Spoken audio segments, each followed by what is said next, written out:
regreso a Naturopatía en Mesa Redonda, compartiendo siempre con un panel de naturópatas licenciados en Puerto Rico, el señor Ángel Barreiro, doctor Norman González Rivera, y hoy está excusado el doctor Norman González Chacón por compromisos ineludibles. Llegará otro virus peor y no estaremos preparados. Esas son palabras del señor Rafael Bengoa, asesor sanitario de Estados Unidos y de la Unión Europea, en una entrevista publicada en el periódico El Mundo, edición España, desde el País Vasco. Bueno, hay una pregunta muy interesante que le hace el entrevistador. Dice que hay que prepararse ya para el próximo virus. ¿Se sabe de dónde puede llegar, de qué tipo será o es imposible? La respuesta de él, no. Posiblemente vendrá de Oriente o de África, en donde la interacción entre el mundo animal y el humano es muy activa. Esa interacción entre animales y humanos es el origen de muchos de estos problemas. Lo más probable es que sea un virus tipo gripe, que se mute según los especialistas, tipo H5, más agresivo y de alta transmisión. Pero si no nos vamos a poner las pilas, es mejor no inquietar a la población. Las instituciones se tienen que preparar bastante mejor. Fíjense, me llama la atención eso de la interacción entre animales y humanos. Pues yo no sé cómo será en África, pero aquí en Occidente hay una gran interacción entre, sobre todo vía la alimentación, bueno, hay una gran interacción entre los seres humanos y el consumo de carne que hay en estas latitudes. Posiblemente, fíjate, posiblemente se está eludiendo la responsabilidad real, que no es la de intervención directa de animales y humanos en su hábitat. ¿Ok? Pero sí, vamos a utilizar esto como punta de lanza porque parte de lo que está diciendo sí es cierto, en el sentido de que siempre que el animal y el ser humano comparten en un ambiente donde no hay unas medidas de higiene, y más aún cuando hay interacción entre el animal y el hombre, porque el hombre ingiere el animal. Estamos discutiendo en un programa anterior la cantidad de parásitos, la cantidad de bacterias que se generan por la descomposición del animal. Muchos de estos virus y de parásitos y otros tipos de enfermedades, los animales son vectores. Fíjate que aquí se ha tomado ahora, bajo esta crisis del chikungunya, el Aedes aegypti como un vector.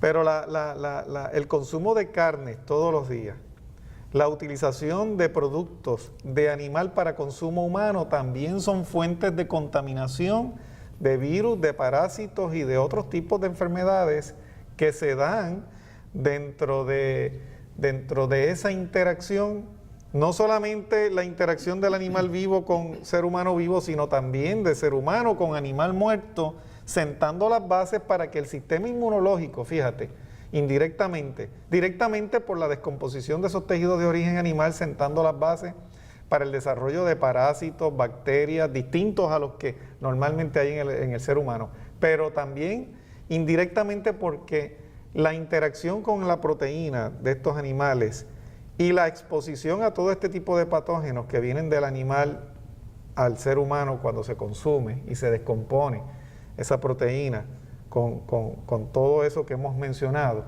también compromete la capacidad del sistema inmunológico para defenderse de otros patógenos que se pueden dar en el ambiente externo y a los cuales podemos estar expuestos a través de contaminación cruzada, a través del aire o a través de otros tipos de vectores. Entonces, esos comentarios que tú estás haciendo me llevan a mí a pensar que ningún gobierno, ninguna institución de ningún país del mundo nunca podrá estar preparada, como dice este señor, a la posibilidad del desarrollo de uno o más amenazas de esta índole, sino que más bien es en el plano individual que cada persona tiene que reaccionar a estos asuntos. Porque, por ejemplo, mira, tomemos el caso de África, un país, o los países que están infectados en África, países del llamado tercer mundo. Allí se menciona que para poder contener este virus, por lo menos el 70% de las personas infectadas deberían de ser aisladas. deberían de ser llevadas a centros de tratamiento para poder lograrlo. De acuerdo a las cifras actuales, eso debería ser entre 10.000 y 15.000 personas. Sin embargo, solo el 18% de las personas infectadas están siendo tratadas de manera adecuada.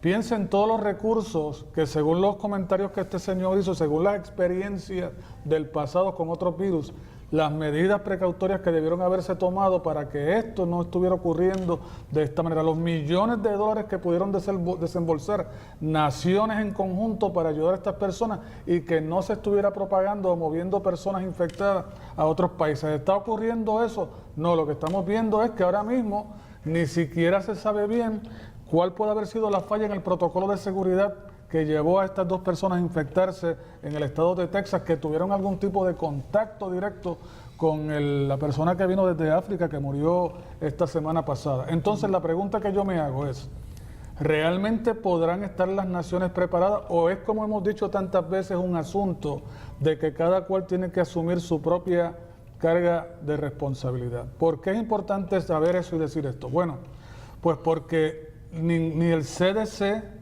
el Center for Disease Control, ni la Organización Mundial de la Salud, ni nadie, yo he escuchado que hable acerca de los diferentes métodos de prevención que cada persona puede ir tomando, que ya están a la disponibilidad de las personas porque no se fundamentan precisamente en el uso de drogas, sino que está en lo que es una buena nutrición, por el fortalecimiento del sistema inmunológico, en la selección adecuada de suplementos nutritivos que pueden ir fortaleciendo el aparato inmunológico, que ya se sabe que pueden tener un efecto directo y beneficioso para evitar el contagio e incluso para combatirlo cuando se contagia.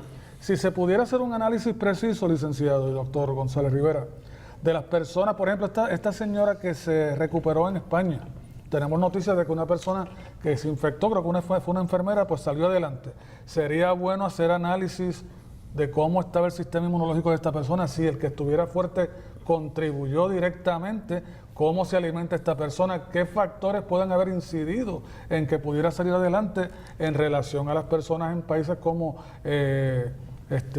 Liberia y otros que están donde hay un gran brote. Bueno, es interesante lo que trae Barreiro porque es que se está tomando a los seres humanos como unas piezas aleatorias, o sea, todos son iguales y todos se pueden infectar con las mismas consecuencias y sabemos que eso no es correcto, o sea, la naturaleza nos ha enseñado que eso no es así.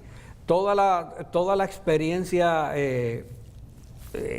empírica, y valga la redundancia en ese sentido, lo muestra que es así, o sea, no todo el mundo responde igual, pero entonces en el sistema, en la salud pública, como que se hace a todos iguales, o sea, que queremos establecer igualdad donde no existe. Hay unas diferencias inmunológicas tan significativas entre un individuo y otro individuo, que entonces la salud pública debería considerar eso claro, también. Debería ser capaz de medir todo eso. Lo que pasa es que aquí no se está considerando algo, fíjate, y es que muchas de esas poblaciones han sido objeto de experimentación con vacunas. O sea, eso no son poblaciones que el único variante que tienen es la exposición o la interacción animales, como se está planteando aquí.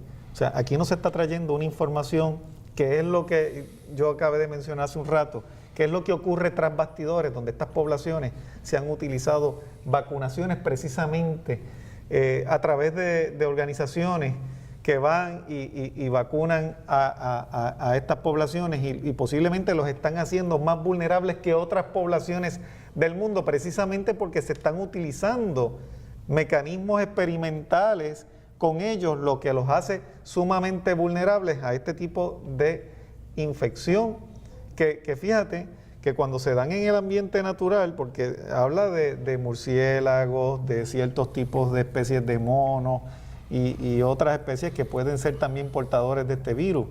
Pero fíjate que ese virus no extermina a esas especies. Sin embargo, en el ser humano las está exterminando. ¿Y cuáles son los factores que están ocurriendo en el ser humano? Distinto a como ocurre en estas otras poblaciones de otras especies, que está haciendo que el ser humano sea más vulnerable. Bueno, Claro, porque una pregunta interesante. ¿cuál podría ser la respuesta a eso? Si uno analiza el terreno biológico de estos animales con los que se está experimentando, muchos de estos animales cuando se experimenta con ellos han estado en su hábitat natural y sus sistemas inmunológicos son fuertes. El único que yo conozco que no está continuamente viviendo en su hábitat natural es el ser humano, Claro. porque está continuamente siendo sometido a un tipo de estilo de vida que es incompatible y crea un ambiente propicio, un terreno biológico propicio para toda clase de infección, ya sea bacterial o por virus. Los más vulnerables, fíjate que son los simios que han sido objeto de experimentación en laboratorio y el ser humano, porque son los que más se han salido de su hábitat, de su alimentación. Porque fíjate que todas esas otras especies no reciben la vacunación y no reciben los tratamientos y las intervenciones. No se ha sido tan invasivo con otras especies como se ha sido con el ser humano y con los simios, que es con los que más se experimenta. Bueno, tenemos que hacer una pausa. Al regreso vamos a considerar otra de las preguntas y respuestas del doctor Bengoa en la noticia que nos ocupa. Sea usted parte de nuestra mesa redonda.